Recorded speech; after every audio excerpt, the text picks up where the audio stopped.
우리 같이 함께 말씀 보겠습니다. 마태복음 17장 22절에서 27절까지 말씀입니다. 마태복음 17장 22절부터 마지막 절까지 같이 함께 공독하겠습니다. 우리 합독합니다.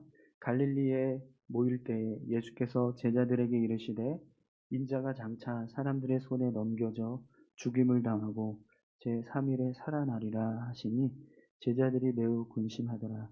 가버나움에 이르니 반세계를 받은 자들이 베드로에게 나와 이르되 너희 선생은 반세계를 내지 아니하느냐 이르되 내신다 하고 집에 들어가니 예수께서 먼저 이르시되 시몬아 내 생각은 어떠하냐 세상 임금들이 누구에게 관세와 국세를 받느냐 자기 아들에게냐 타인에게냐 베드로가 이르되 타인에게니이다.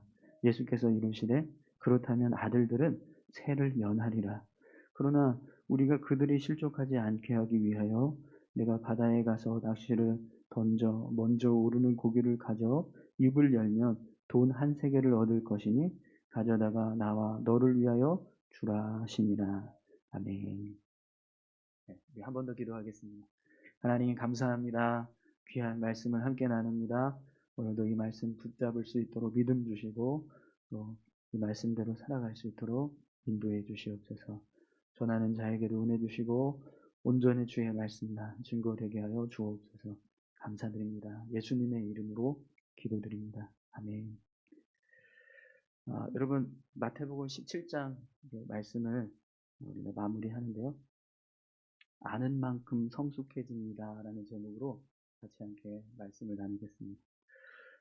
여러분 우리 신앙은요 하나님을 더 깊이 알면 알수록 성숙해져 갑니다. 하나님이 어떤 분이신지 또 하나님께서 무엇을 원하시는지 그것을 알아갈 때 우리의 믿음도 계속해서 성장해 갈 수 있는 거죠. 그렇기 때문에 우리는 끊임없이 하나님을 아는 일에 힘을 써야 합니다. 그래야 우리의 신앙도 계속해서 성장해가고 성숙해져 갈 수 있습니다. 그런데 여러분 반대로요. 우리가 하나님을 모르면 모를수록 우리의 삶은 하나님과 전혀 상관없는 삶으로 채워지게 됩니다. 오늘 본문의 말씀을 보면 바로 그런 모습을 우리에게 잘 보여주고 있습니다. 여러분 하나님께서 예수님을 이 땅에 보내신 이유가 뭐죠?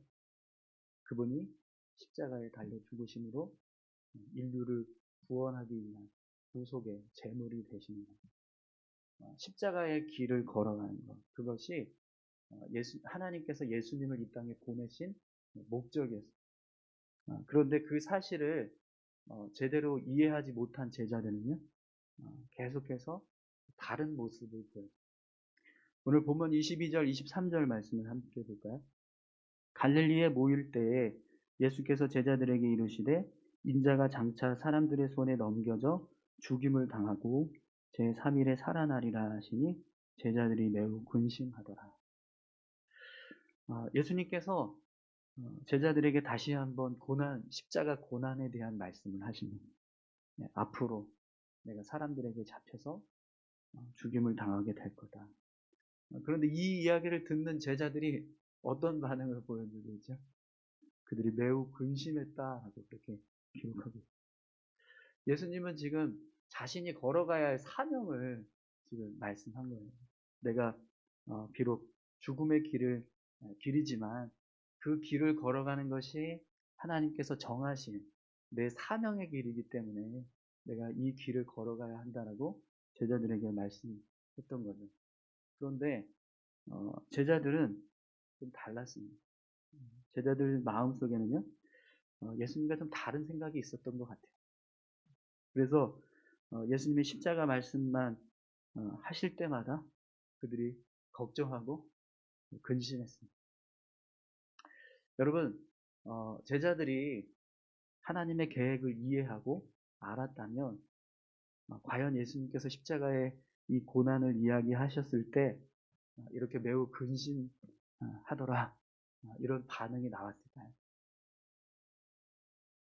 예수님께서 걸어가시는 십자가의 길이 하나님의 구원 계획이라는 사실을 제자들이 알았다면 아마 제자들도 예수님과 마찬가지로 그 길을 걸어감에 있어서 기쁜 마음으로 함께 동참했을 겁니다. 그런데 제자들은요, 그런 하나님의 뜻을 전혀 이해하지 못하고 있으니까 계속해서 예수님의 십자가 고난에 대한 이야기를 할 때마다 걱정하고 근심하는. 사랑하는 성도 여러분, 우리가 하나님의 마음을 이해하고 아는 만큼 우리의 믿음도 온전해질 수 있습니다. 하나님의 뜻을 깊이 깨닫고 이해한 사람은요, 자신의 삶을 하나님께 내어드릴 수 있습니다. 그래서 여러분, 예수님께서 십자가의 길을 가시는 모습을 한번 보세요. 죽음의 그림을 이미 알고 계셨거든요. 요한처럼 내가 사람들에게 임의로 대우받게 될 거다. 그렇게 말씀하셨어요. 사람들에게 잡혀서 고난을 당하게 되고 죽임을 당하게 될 거다. 그렇게 말씀하셨어요. 그런데도 예수님은요, 그 길을 묵묵히 걸어갔어요. 왜요? 하나님이 계획하신 것을 예수님은 잘 알고 계셨기 때문입니다. 오늘 저와 여러분들이 하나님의 뜻을 더 깊이 아는 자 되기를 소망합니다. 하나님께서 무엇을 원하시는지, 무엇을 기뻐하시는지, 무엇이 하나님의 마음인지, 그걸 깊이 깨달은 자, 그런 사람은요, 오늘 우리의 삶 가운데 그런 삶에 그런 마음을 가진 사람들의 삶에는요, 하나님을 위한 삶이 채워지게 될 것입니다. 오늘 저와 여러분들이 그런 믿음의 삶을 살아갈 수 있게 되기를 소망합니다. 오늘 본문을 보니까요, 또 다른 예수님을 제대로 이해하지 못해서 벌어지는 사건이 하나 기록되고 있습니다. 우리 24절에서 26절 말씀 보겠습니다. 가버나움에 이르니 반세계를 받는 자들이 베드로에게 나와 이르되 너희 선생은 반세계를 내지 아니하느냐? 이르되 내신다 하고 집에 들어가니 예수께서 먼저 이르시되 시몬아 내 생각은 어떠하냐? 세상 임금들이 누구에게 관세와 국세를 받느냐? 자기 아들에게냐 타인에게냐? 베드로가 이르되 타인에게니이다. 예수께서 이르시되 그렇다면 아들들은 세를 면하리라. 여러분, 예수님과 제자들이 가버나움에 이르셨습니다. 그런데 이 가버나움에 들어가시자마자 성전세를 받는, 이 반세계를 받는 사람들이라는 건 유대인들이 1년에 한 번씩 성전세를 내야 되는데 그 성전세를 거두는 사람들이라는 거예요. 근데 그 성전세를 거두는 사람들이 지금 베드로에게 왜 너희 선생은 이 성전세를 내지 않느냐 이렇게 지금 질문을 한 거예요. 그때 베드로가 뭐라고 대답하죠? 이르되 내신다 이렇게 이야기를 합니다. 그리고 얼른 집으로 들어가요. 베드로의 대답은요, 아니 왜 우리 선생님이 그런 중요한 임무를 감당하지 아니하시겠어, 마다하지 아니하시겠어. 당연히 예수님도 성전세를 내실 거야, 걱정하지 마, 이런 의도로 지금 이야기한 거예요. 그리고 예수님이 계시는 집으로 들어갑니다. 그런데 예수님께서 그 상황을 다 알고 계셨어요. 그래서 베드로가 집에 들어왔을 때 미리 예수님께서 베드로에게 이런 질문을 하세요. 세상 임금이 누구에게 관세와 국세를 받느냐? 아들이냐 타인이냐? 근데 베드로가 뭐라고 대답하죠? 타인에게서입니다. 이렇게 이야기를 해요. 그러자 예수님께서 뭐라고 베드로에게 말씀하십니까? 아들을 세를 면하리라. 여러분, 지금 이 예수님의 질문과 이 대답 속에는 어떤 지금 예수님의 이야기가 담겨져 있는 거죠? 예수님께서 베드로를 향해서 무엇을 지금 말씀하시려고 하는 거죠? 내가 바로 하나님의 주인 되시는 그 성전에 하나님이 다시 하겠습니다. 하나님이 주인 되시는 그 성전에 바로 그 하나님의 아들이시다. 예수님께서 하나님의 아들로서 내가 지금 이 땅에 왔다라는 걸 지금 이야기하는 겁니다. 그러면 여러분, 하나님의 아들이신 예수님은 성전세를 내는 것이 당연할까요? 내지 않는 것이 당연할까요? 네, 내지 말아야죠. 안 내야죠. 왜요? 아들이니까. 그런데 조금 전에 베드로가 뭐라고 대답했죠? 이르되 내신다. 이렇게 확신에 차서 그들을 향해서 예수님께서 성전세를 낼 거야 라고 이야기했습니다. 그럼 여러분, 성전세를 거두려고 했던 사람들, 그리고 성전세를 당연히 낼 거다라고 말했던 베드로, 그들이 지금 예수님에 대해서 제대로 알고 이런 일을 하고 있는 걸까요? 아닙니다. 그렇죠? 그들이 예수님께서 하나님의 아들이시라는 사실을 제대로 알았더라면 감히 예수님을 향해서 왜 성전세를 내지 않느냐라고 말하지 못했을 거예요. 그리고 베드로 역시도요. 오히려 그 상황에서 아니 하나님의 아들이신 예수님이 왜 성전세를 내어야 하느냐? 너희가 예수님께서 행하셨던 그 수많은 기적들을 기억하지 못하느냐? 이분이 바로 그 성전의 주인 되시는 하나님의 아들이시다. 이렇게 이야기를 하는 것이 사실은 마땅한 모습입니다. 그런데 그러지 않았어요. 왜 그러냐면 그들은 예수님을 정확하게 알지 못하고 있었어요. 그분이 하나님의 아들이시라는 걸 제대로 이해하지 못하고 있었다. 심지어 여러분 베드로는 우리가 잘 아는 것처럼 마태복음 16장에서 무슨 고백을 했죠? 주는 그리스도시요 살아계신 하나님의 아들이십니다라는 고백까지 했던 사람입니다. 그런데도 불구하고 그는 여전히요 예수님도 성전세를 내야 하는 한 인간으로 여겼다. 여러분 정말 하나님이 만물의 창조주가 되시고 우리 인생을 주관하시는 분이라는 사실을 우리가 안다면 우리가 어떻게 우리 마음대로 우리 인생을 살아갈 수 있겠습니까? 그렇지 않습니까? 내가 하고 싶은 대로, 내가 원하는 대로, 내 마음대로 살아갈 수 있을까요? 하나님이 내 인생의 주인이라는 사실을 내가 알는데도요. 지금 하나님께서 나를 불꽃 같은 눈동자로 지켜보고 계신다는 그 사실을 하나님 내가 알고 있다면 내가 함부로 말할 수 있을까요? 여러분 분명 우리가 아는 만큼 하나님을 아는 만큼 우리의 사연도 하나님을 향해서 내어드릴 수 있습니다. 그분이 온 우주 만물의 창조주라는 사실을 확신한 사람은요. 분명 자신의 인생을 기꺼이 내어드릴 겁니다. 오늘 보면 마지막 절을 보면 예수님께서 베드로에게 특별한 체험을 하게 하세요. 27절 말씀을 한번 보세요. 그러나 우리가 그들이 실족하지 않게 하기 위하여 내가 바다에 가서 낚시를 던져 먼저 오르는 고기를 가져 입을 열면 돈 한 세겔을 얻을 것이니 가져다가 나와 너를 위하여 주라 하십니다. 예수님께서 베드로에게 이렇게 이야기하세요. 그들이 실족하지 않게 하기 위하여 바다에 가서 낚시를 던져 먼저 오르는 물고기를 잡았는데 그 물고기 입에 한 세겔이 들어있을 거야. 그러니까 그걸 가지고 가서 너와 나를 위한 성전세를 내라. 이렇게 이야기합니다. 여러분 예수님은요. 그 사람들의 마음을 알아요. 성전세를 거두는 사람들의 마음을 아셨습니다.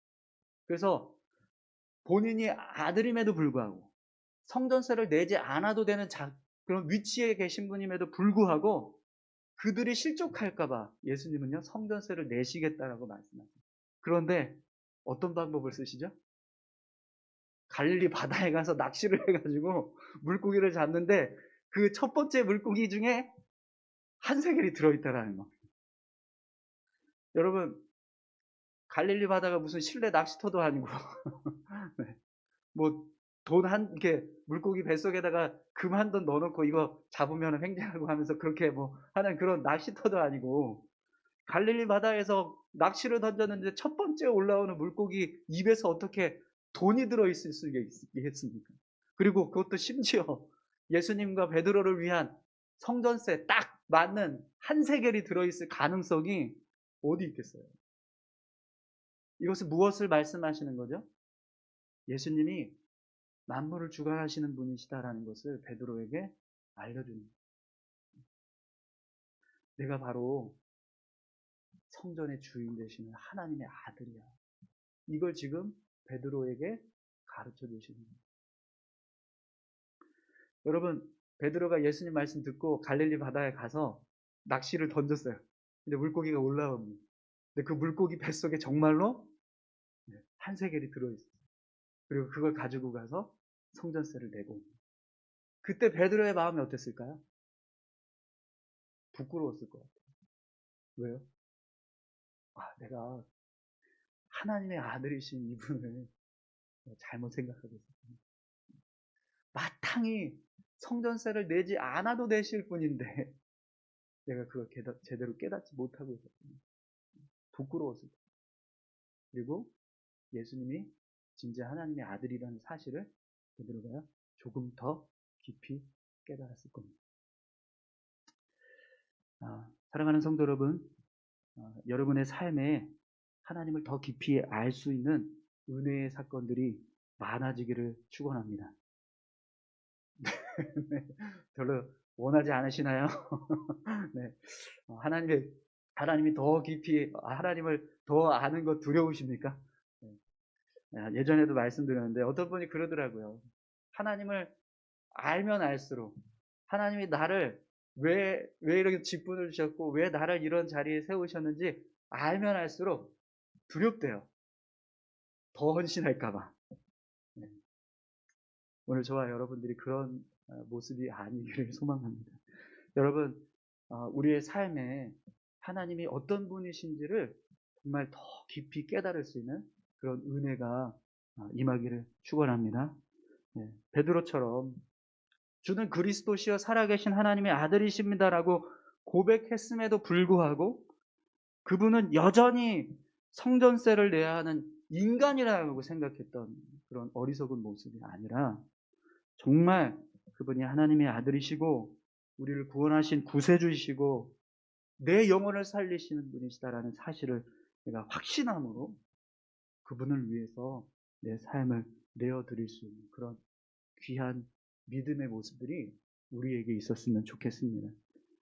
저를 바라기는 세워지는 직분자들이요, 그렇게 하나님의 마음을 잘 아는 분들이 되셨으면 좋겠어요.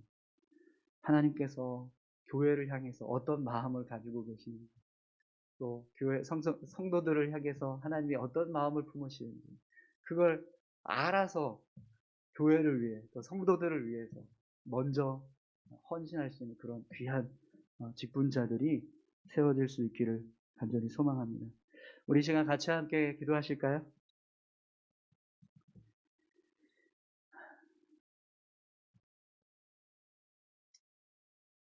여러분, 우리가 하나님의 마음을 안다고 생각하지만 참 모를 때가 참 많은 것 같습니다. 이 시간에 같이 함께 기도하실 때 하나님의 마음을 알 수 있게 해달라고, 예수님처럼 하나님의 뜻을 알아서 그 길을 위해 기쁘게 헌신할 수 있는 그런 믿음의 사람 될 수 있게 해달라고, 또 새롭게 세워지는 직분자들이 그런 귀한 직분자들로 세워질 수 있게 해달라고 같이 함께 여러분 기도하셨으면 좋겠습니다. 함께 기도하겠습니다. 하나님 아버지 감사합니다. 하나님, 주를 위해서 우리가 기쁨